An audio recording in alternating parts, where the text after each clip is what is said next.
Bryson, his tone, a raw yearning, eclipsed the pleading. Records indicated a heat cycle every 2 decades. I foolishly trusted in preparation time. I erred. Her pupils blazed with desperation, igniting a painful echo within me, an urge I suppressed. The stark, chilling truth slammed home. Inaction meant her demise before dawn, yet action might irrevocably alter me. 3 weeks prior, the notion of hiding in a decaying warehouse with an extraterrestrial woman, I'd have scoffed. Life was once so predictable. Grind at work, settle bills, dismiss the news of off-world refugees. Then Claire shattered my reality when her escape pod slammed into the derelict industrial sector. She was injured, disoriented, and wary of everyone, yet found solace in me. Perhaps that's why I aided her despite my screaming instincts to flee. There was something in her gaze that pierced my facade. Having worn it for an eternity, we persevered with meager rations and stolen moments. She imparted her tongue in fragmented sounds, and I revealed the art of assimilation, of masking her invaluable essence from governmental dissection, seeking the secrets of her vital core. But nothing could brace me for this. I deciphered her chronicles, extraterrestrial script unveiling her species' biological rhythms. The term heat emblazoned countless passages, underlined until the ink faded, yet comprehension eluded me until now. It signified up until this very moment. But now the atmosphere between us is absolutely charged. I can virtually savor the adrenaline, a metallic tang so acute on my palate. Claire's physique is ablaze, her complexion painted with golden designs that gleam and then diminish rhythmically with her pulse. Her beauty transcends humanity, an unnerving spectacle because she's relinquishing command. I observe her navigating the rubble-strewn ground, her gaze locked onto mine. Every motion is measured, almost ravenous. Ceasing her advance, she inclines her head, as if attempting to remember my essence, or perhaps she's indifferent now. "Bryson," she whispers, her voice raw, burdened with an unnameable weight. "Please don't abandon me." Her plea pierces my defenses. I cautiously advance, yet a primal urge to flee grips me. What if I fail her? What if my attempts exacerbate the situation? Guilt constricts my core. I pledged her safety, vowed to never exploit her. Now the demarcation between guardian and subject blurs precariously. Beyond, the sunlight streams, is plummeting rapidly. The dying light glints off the marks on her arms, echoes of all she surmounted. I see it's no longer about genetics, but about faith. If I flee, I'll be the ultimate betrayer. If I endure, the future is a mystery. All I grasp is, from the moment her fever ignited, our paths were predetermined. Claire's breath hitched, sharp and fractured, as her hand met the shattered floor. Glimmering designs bloomed across her flesh, dancing and vanishing like fading flames. Her gaze remained fixed downwards, but I felt her intense concentration pinned on me.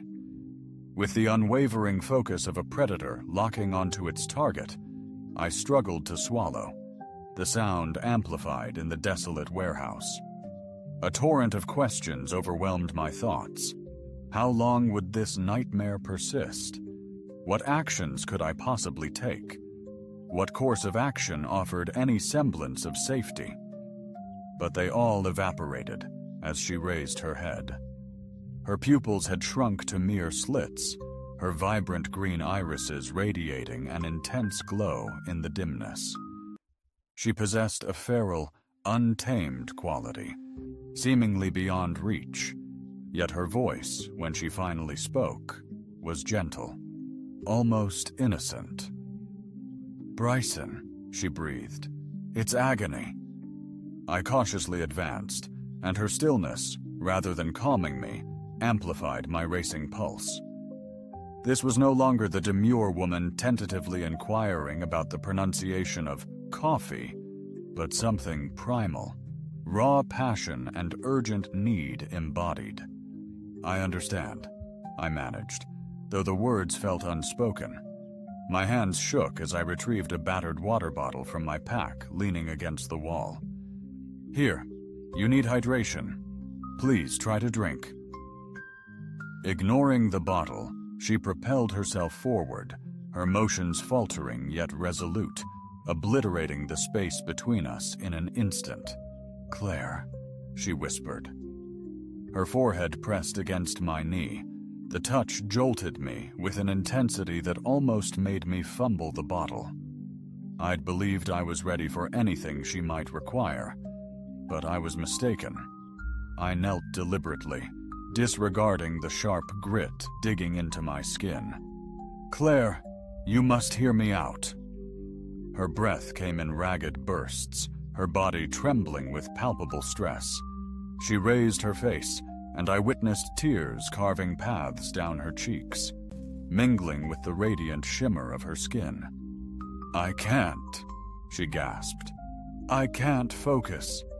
Everything is searing." A wave of utter helplessness washed over me.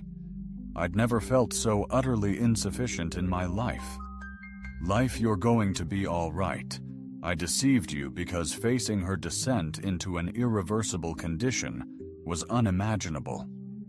Her grip tightened on my shoulders, as if I were the only stable presence remaining.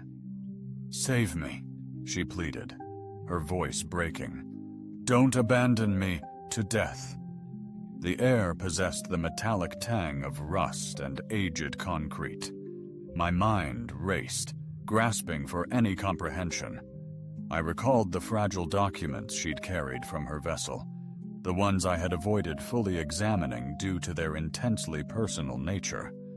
I compelled myself to gaze upon her. "Claire, darling, stay put. I'm diving into those records, hoping to unearth something, anything, to aid you." Her grasp intensified. "Don't go." It wasn't an order.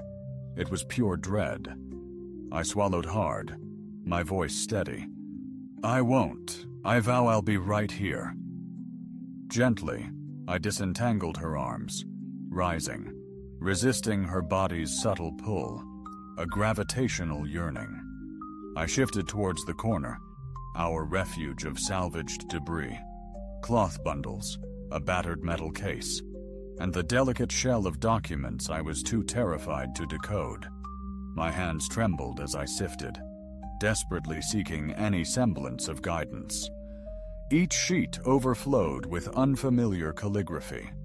Frantically, I flipped through them until a recurring word leaped out. Kelith. Its closest English equivalent, inferno. Below, a crude anatomical sketch pinpointed her chest and lower abdomen, ringed by cryptic symbols. No translation needed. The gravity was palpable. The record screamed that failure to complete the biological cycle could trigger devastation. Organ dysfunction. Imminent collapse, I gasped, feeling the air leave my very essence. "Bryson!" Her frail, fearful voice echoed from behind. I spun, clutching the crumpled page. "Claire, you must explain. What does this portend? How can I avert this?" Instead of words, she struggled to her knees, one hand trembling on the floor for support. When she finally met my gaze, a profound apology clouded her eyes. Her lips formed the words with painstaking slowness, as if each syllable drained her remaining strength. "It's inevitable." I instinctively recoiled, a wave of icy dread washing over me. "There has to be." A potent sedative, courtesy of desperate medicine. Her head trembled in a fragile arc. Only one path remained. The page slipped, unheeded, from my grasp. Her silence spoke volumes. The implications crashed down like a collapsing structure. Inaction meant potential death. Intervention, a transgression, a threshold we might never return from.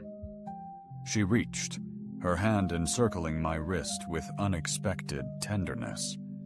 Her touch seared, yet I remained. "Forgive me," she breathed. "I attempted escape. I didn't desire you to witness me in such a state." "Claire," my voice faltered. An urgent need to shield her surged through me. Tears streamed down her face, etching paths of anguish. The world shrank, focusing solely on us, her fragile form, and my frantic pulse. All my self-imposed rules, avoid intimacy, suppress affection, shattered like glass between us. Despite my fear, abandoning her was impossible. I knelt, cradling her face in my hands, her skin burning, her pulse a frantic rhythm. "You're not isolated," I whispered intently. "I'm right here. Together, we'll navigate this. Together." Her eyes drifted shut, and for the first time since the inferno began, her breathing eased. Outside, night clawed at the shattered windows. Inside, we lingered, suspended between yearning and trepidation, between enduring and yielding. In that hushed instant, I realized irrevocably that everything had shifted. The night infiltrated every fissure in the walls, consuming the last vestiges of warmth. I remained frozen, one hand anchored to the floor for support. Claire nestled against me, her cheek softly pressed to my shoulder. Breath a frantic rhythm, I sensed the intense heat radiating from her skin, a vibrant surge with a life of its own. Each moment brought tremors through her, her nails gently etching my arm as she fought disintegration. Selfishly, I wished it were mere exhaustion, a fleeting tempest, but the dim light revealed the stark reality. Her glazed, distant eyes, and the gold flares consuming her arms and now throat. "Bryson," she whispered. "My fingers are completely numb," I breathed, my voice a weary rasp. A wave of panic crashed against my chest. I gently shifted back, needing to see her face. "Can you hear me?" Her eyelids fluttered, pupils tiny. "Yes. You need to keep talking to me. Talking hurts." "I don't care," I insisted, the words sharper than intended. Fear constricted my throat, the terrifying feeling she was fading. "Just don't go silent on me. Promise me." She barely managed a nod, the effort visible. When she weakly tried to sit, her ripped shirt slipped further down. A tantalizing glimpse over her shoulder hinted at skin so incandescent, it seemed to emit its own light. My breath hitched, and I wrenched my gaze back to her face. Now wasn't the moment for distraction, yet resisting was futile. Every suppressed instinct roared for release, demanding I react. I gritted my teeth, battling the impulse to avert my eyes. She needed reassurance, to know I wasn't repulsed or terrified, but concerned. "Tell me exactly what you require," I murmured, my voice a husky whisper. Our eyes locked, and for a fleeting crystalline moment, she resembled the Claire I initially encountered, the one who'd concealed beyond piled crates, gripped by terror of betrayal. "Touch," she breathed, a hushed confession. "Contact. It aids survival." My gut clenched. Refusal and agreement both sparked dread. "Absolutely certain." Her grip intensified. "Please, I implore you." I released a tremulous breath, drawn nearer, My hand grazed her shoulder, skin radiating heat, far surpassing any fever I had known. A soft gasp escaped her lips, her body involuntarily leaning toward my touch. The arcane markings on her neck flared, illuminated for a brief, intense moment before dimming to a gentle luminescence. Her respiration regulated. The subtle tremors in her limbs lessened, though imperceptibly. It dawned on me that she had been exhibiting self-control with immense effort, restrained for as long as humanly possible, apprehensive of alarming me, of transgressing boundaries she did not wish to impose. It would have been simpler if she had succumbed to complete madness, but the poignant truth that she retained concern for my perception, that she was lost, I breathed, something fracturing within me. Is this sufficient? My voice rasped. A slight shake of her head, hair ghosting my skin. More? The word escaped in a shivering breath. I adjusted, drawing her completely onto my lap, allowing her to find solace against my heart.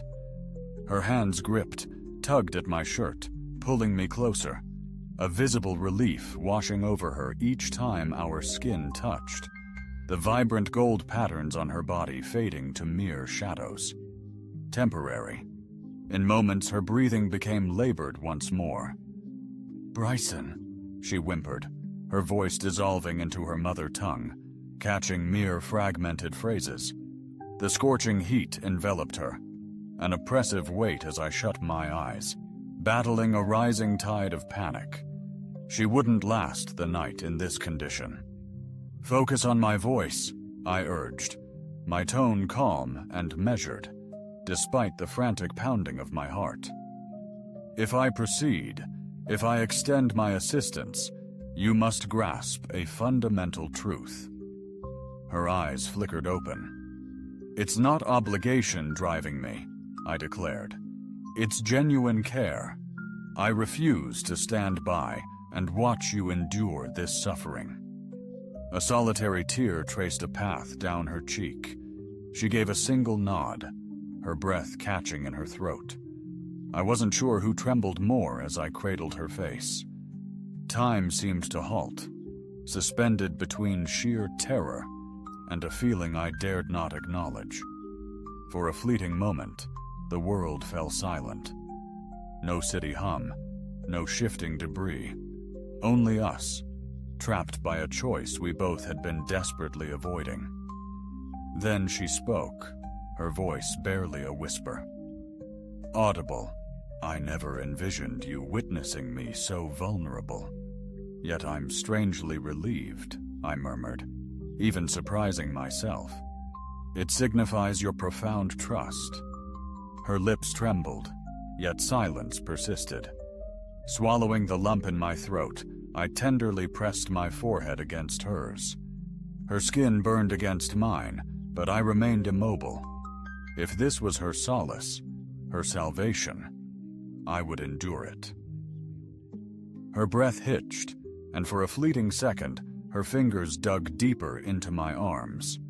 I searched for comforting words, anything to alleviate her pain, but none remained. This was the ultimate precipice, the point of no return. A point of no return, as her eyes sealed shut and she surrendered entirely to me. I realized we'd irrevocably changed. Whatever followed, there was no returning to who we were before this night.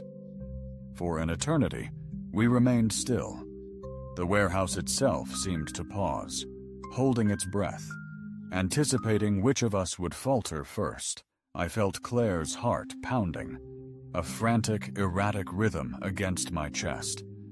Her skin radiated heat, enough to make me perspire, but I didn't release my grip. "Bry," she murmured, her voice a raw, fragile whisper. "I can't restrain myself any longer. I didn't." "Answer me instantly." A part of me yearned to comfort her, to feign that all would be well, but the stark reality loomed, a sharp edge separating us. Inaction meant she wouldn't live through the night. "Just tell me what you require," I spoke, the words carrying the weight of surrender. Her eyes fluttered open, illuminated by a mixture of terror and deep yearning that I instantly recognized. I'm unsure how to phrase this," she whispered. "You don't need to," I murmured softly. "I'm right here." With deliberate slowness, I adjusted my embrace, cradling her fully in my lap, her cheek nestled against the curve of my shoulder, feeling each shallow, labored breath she took. Ignited an inferno beyond fever's grasp, desperately trying to bury it to prioritize her survival. Yet the boundary between empathy and longing was evaporating with each caress. Claire's fingers tightened into my shirt, quivering. "I never wanted this," she choked out, each syllable ripped from the depths of her being. "I craved more time to truly understand you, to become someone of importance to you." "You already are," I blurted, before my mind could intervene. Her breath caught in her throat. Golden markings surged along her collarbone, pulsing and shimmering in sync with her racing heart. She swallowed hard, her voice raspy. "I'm afraid." I gently stroked her cheek, surprised by the tenderness in her eyes. Despite her otherworldly beauty, she seemed incredibly vulnerable. "You don't have to be," I murmured, a blatant lie masking my own fear. I dreaded that this could irrevocably alter our connection, leaving her questioning my willingness. Her lips slightly parted, and after a moment of silence, she whispered, "If you abandon me now, I'll perish." My breath hitched. Lungs gasped raggedly, not just pleading in despair, but entrusting her waning strength to me. My chest ached, overwhelmed by an unnamed emotion. "I'm staying," I reassured. "Whatever unfolds tonight, I'll be right here." Her shoulders relaxed in palpable relief, surrendering fully to my embrace. For what felt like an eternity, we remained intertwined in silence, my hands instinctively soothing her back in gentle circles, slowly calming the tremors, although they never quite ceased. Her breaths grew more and more shallow as the fever reached its crescendo, skin radiating an unsettling luminescence as she finally looked up. All vestiges of hesitation vanished. "Bryson," she breathed, "I need your help." I fought back nerves, scrutinizing her eyes for doubt, finding only a stark, exposed yearning that ignited my own pulse. "Just tell me," I managed, voice rough. Her hand traced my jaw, fragile despite the fever. "Stay with me." Then she kissed me, not gentle, not hesitant, but a surge of necessity and liberation, the fierce melding of two souls who had... Desperate and against the clock, her lips burned, her breath a ragged plea as she clung to me, craving connection. A fleeting guilt pierced me, but dissolved, overshadowed by the undeniable truth. This wasn't mere desire, it was vital. I drew her near, sheltering her in my embrace, the world fading to the taste of her lips and the fire of her skin. My hands trembled against her, not from fear, but from the profound realization that this was real. I needed her protected. I craved her entirety, a secret, selfish part of me, desiring her too. She retreated slightly, searching my gaze, her eyes radiant. "You feel it, don't you?" I remained silent, my answer unnecessary. The tension between us shattered like an overstretched string. her fingers entwined in my hair, drawing me closer as the kiss intensified, passionate and trembling. Finally, her body began to respond to my touch, the ultimate key to unlocking the intense pressure within her. As I feebly attempted to justify my actions as a mere act of salvation, I couldn't mask the stark truth. I had never yearned for anything with such ferocity. In the oppressive gloom, a solitary ray of light pierced through, unleashing a cascade of dust that blanketed us, yet neither stirred.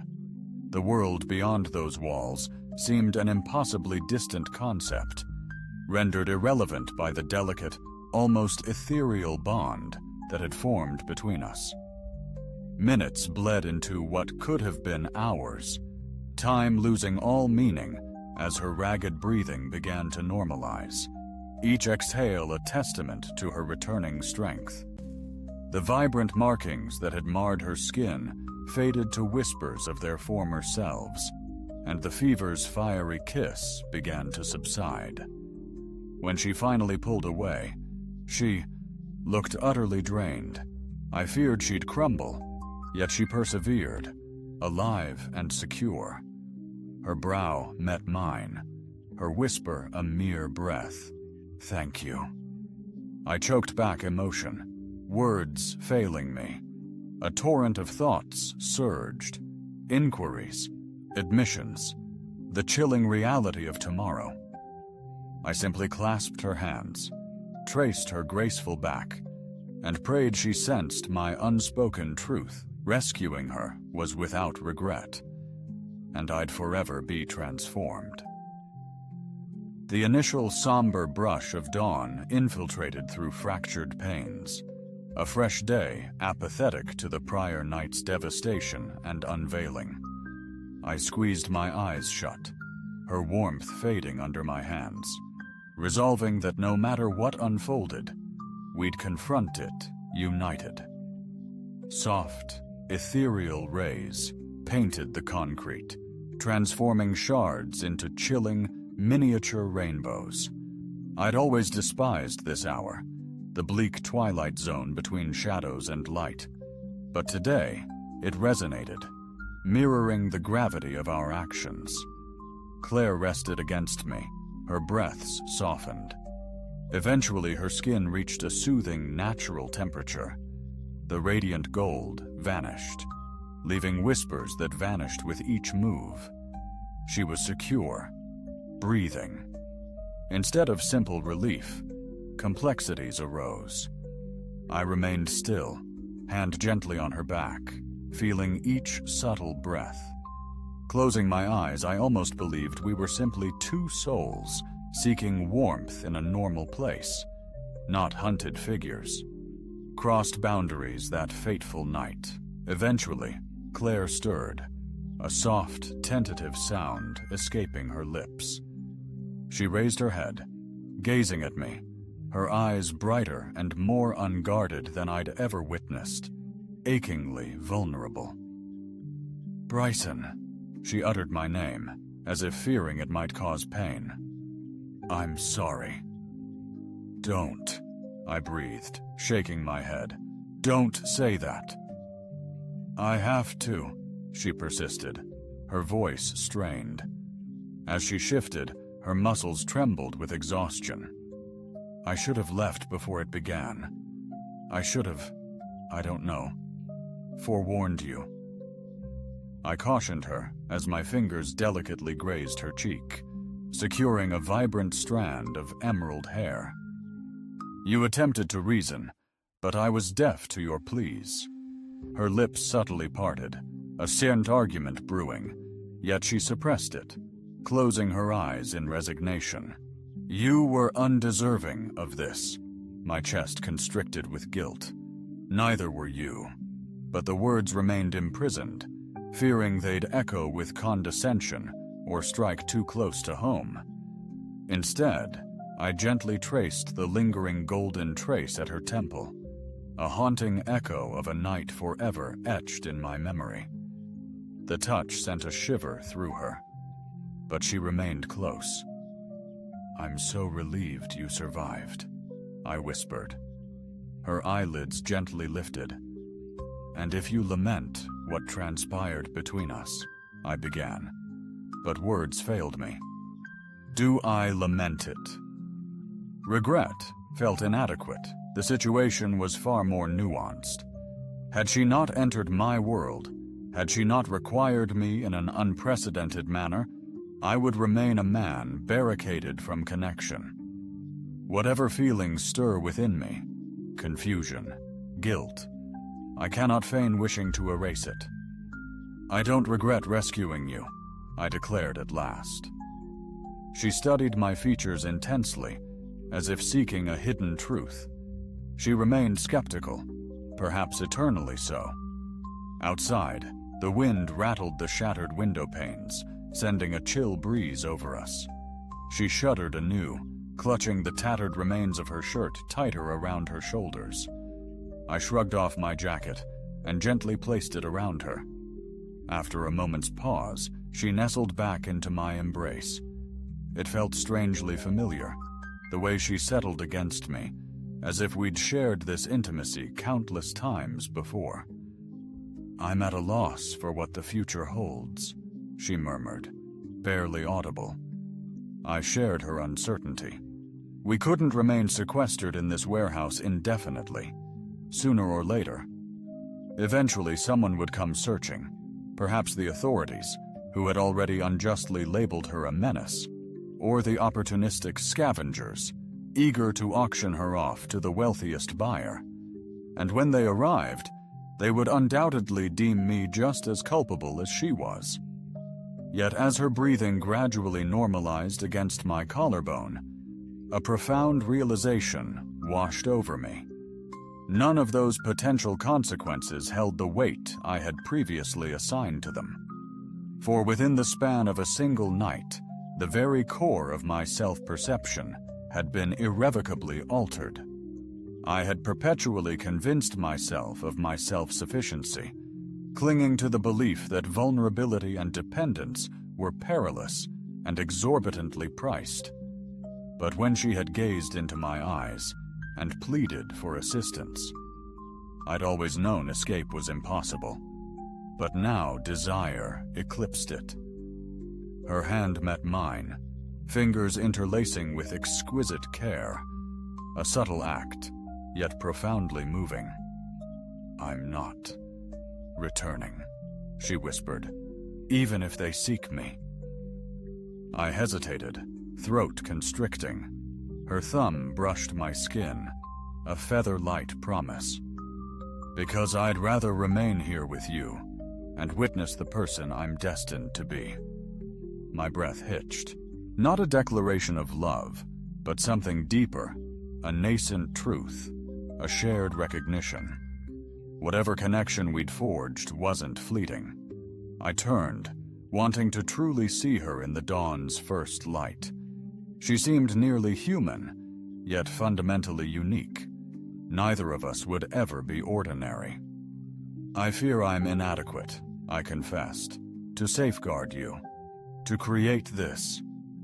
My voice trailed off, searching for the right word. Her smile, weary but present, offered solace. "Perfection isn't what I seek," she murmured. "Only you." As the dawn exploded outside, a fissure appeared within me, transforming the warehouse into a breathtaking sanctuary of gold and ethereal blue. For the first time in what felt like an eternity, I dared to envision a promising future beyond mere survival.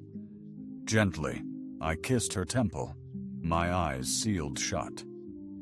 From the instant her warmth enveloped me, I believed myself damned, but the reality was starker and infinitely more perilous. I was rescued.